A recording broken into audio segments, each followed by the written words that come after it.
Rakyat Indonesia sudah melihat hasil Pilpres 2024. Sebagian gembira, banyak pula yang kecewa. Untuk kubu Prabowo Subianto, Gibran Rakabuming Raka tentu sedang senang. Sementara pendukung Anies Baswedan, Muhaimin Iskandar, dan Ganjar Pranowo Mahfud MD mengalami kekecewaan mendalam. Kubu Amin dan Ganjar Mahfud sungguh tak menyangka Pilpres 2024 hanya satu putaran. Tadinya mereka berpikir Pilpres 2024 pasti berlangsung dua putaran. Ternyata Prabowo Gibran menang mutlak. TPN Ganjar Mahfud dan Timnas Amin pun kompak menyebut berlangsungnya pemilu 2024 adalah yang paling buruk dalam sejarah Indonesia. Adapun pernyataan tersebut berlandaskan adanya dugaan kecurangan yang masih dari segala lini. Pemilu 2024 adalah pemilu paling buruk dalam sejarah Indonesia. Demikian pernyataan tertulis dari TPN Ganjar Mahfud dan Timnas Amin yang diterima tribunnews.com dari juru bicara TPN Ganjar Mahfud, Muhammad Guntur Romli atau Gus Romli,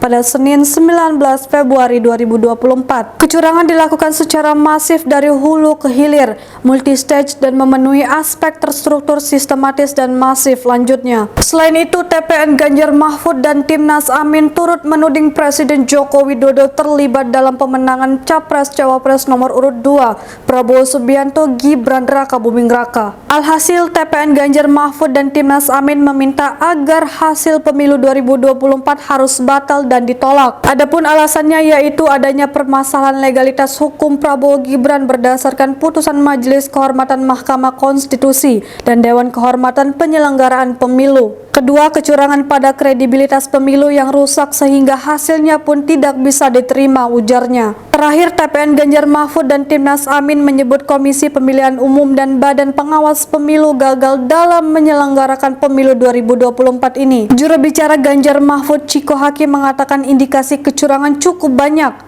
Ada pencoblosan di siang hari di rumah warga setelah istirahat makan siang. Yang dicoblos itu kertas suara yang golput atau surat suara cadangan, ungkapnya. Ada juga surat suara yang sudah dicoblos, itu terekam oleh relawan dan saksi mereka.